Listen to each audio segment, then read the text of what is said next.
जय Hind. Concept clear, exam clear में आपका स्वागत है। आज हम लोग पढ़ेंगे संज्ञा के बारे में।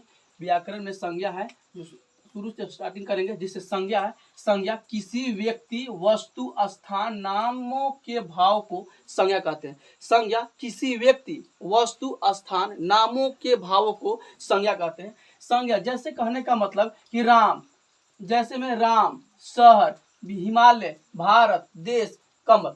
आंखों से जो चीज दिखाई दे रहा है सब अधिकतर के अधिकतर कुछ संज्ञा है, सब अधिकतर संज्ञा कहलाता है। जैसे मैं यहाँ पर लिखे कुछ उदाहरण में, और जो आंख से, जैसे सीढ़ी हो गया, ईटा हो गया, पत्थर हो गया, लोहा हो गया, जो भी चीज आंख से दिखाई दे रहा है जिसको हम अनुभव भी करते हैं वो सब संज्ञा के अंतर्गत आता है। संज्ञा के 5 प्रकार होता है। संज्ञा के 5 प्रकार या 5 भेद भी कह सकते हैं। संज्ञा के 5 प्रकार होता है। संज्ञा के 5 प्रकार होता है। जैसे पहला लिखल है व्यक्तिवाचक संज्ञा, दूसरा लिखल है जातिवाचक संज्ञा, तीसरा लिखल है समूहवाचक संज्ञा, चौथा लिखल है द्रववाचक संज्ञा, और पांचवा लिखल है भाववाचक संज्ञा। पहला है जातिवाचक संज्ञा, व्यक्तिवाचक संज्ञा, समूहवाचक संज्ञा, द्रववाचक संज्ञा और भाववाचक संज्ञा। ये आपको पांचों का पांचों लिखा हुआ है। हम पहले बारी बारी से पढ़ने का प्रयास करेंगे। देखते हैं, पहला नंबर है व्यक्तिवाचक संज्ञा। पहला नंबर में लिखा हुआ है व्यक्तिवाचक संज्ञा। इसको हम जानेंगे जिससे किसी खास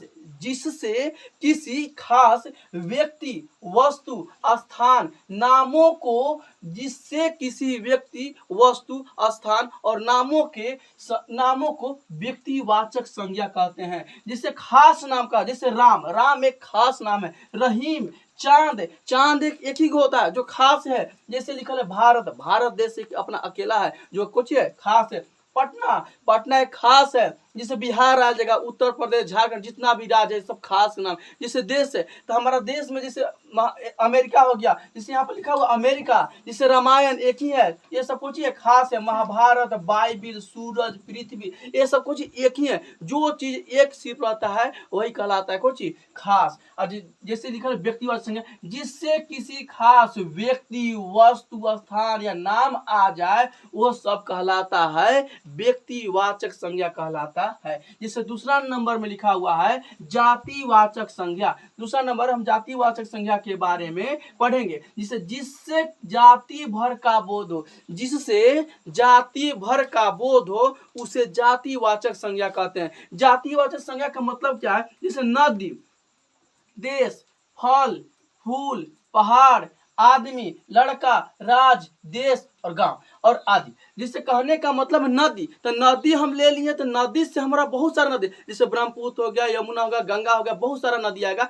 जैसे जिससे वह टूट कर निकले। जिससे देश ले लिए तो देश में हमारा भारत, अमेरिका, पाकिस्तान, चीन, बहुत सारा देशों का नाम आता है। तो वैसा चीज जिससे बहुत चीजों का नाम निकले, जैसे नदी के बारे में बतलाया, देश के बारे में बतलाया, वही राज्य के बारे में बतलाया, वही गाँव के, तो गाँव अपना होता है, एक से एक अपने अपने गाँव में रहते होंगे तो वो गाँव का नाम है। जिससे बहुत सारा चीज लगती, जैसे राज है तो राज का, जैसे उत्तर प्रदेश, बिहार, झारखंड, रांची तो आपका हो गया अलग सा। जैसे बिहार, झारखंड, रांची, बहुत सारा राज्य है। जैसे देश में ले लिए, फल में आ जाएंगे तो फल में बहुत सारा आम, अमरूद, बहुत सारा चीजों का नाम आता है। जैसे फूल में आ जाएगा, पहाड़ में आ जाएगा, देश में, गांव में, नदी में, और बहुत सारा चीज है जो आप लोग कमेंट में पूछ भी सकते हैं कि ये कौन सा संज्ञा के अंतर्गत आता है। चलिए अगला का हम देखेंगे समूहवाचक संज्ञा। अगला लिखा हुआ है समूहवाचक संज्ञा। जिससे किसी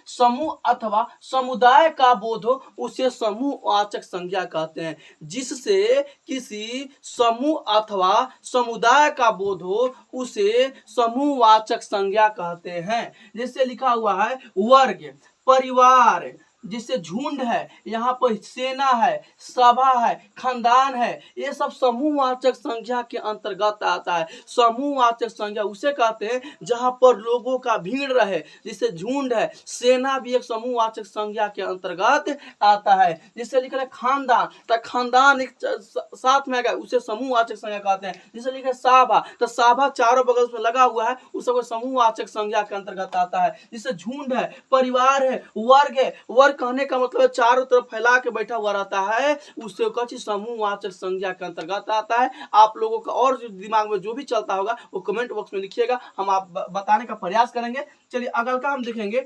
द्रववाचक संज्ञा। द्रववाचक संज्ञा किसे कहते हैं? तो यहाँ पर लिखा जिससे किसी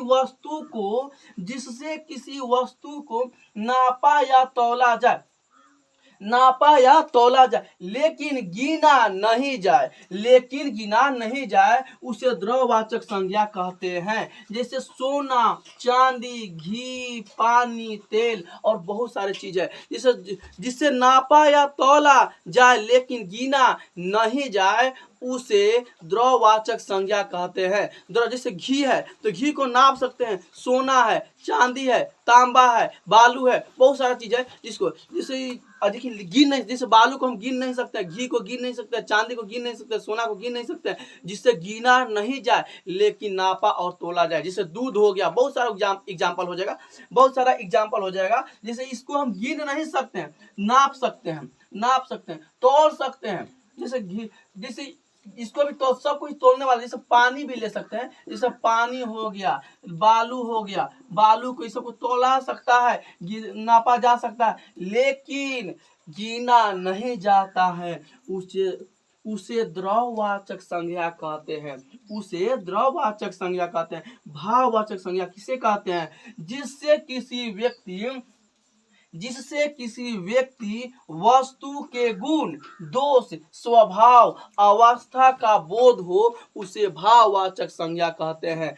जिससे किसी व्यक्ति वस्तु के गुण, दोष, स्वभाव, अवस्था का बोध हो उसे भाववाचक संज्ञा कहते हैं। एग्जाम्पल के माध्यम से हम लोग देखते हैं, जिसे लिखा हुआ चतुराई, चौड़ाई, बुढ़ापा, ईमानदारी, बुराई, पिटाई, अच्छाई और अन्य।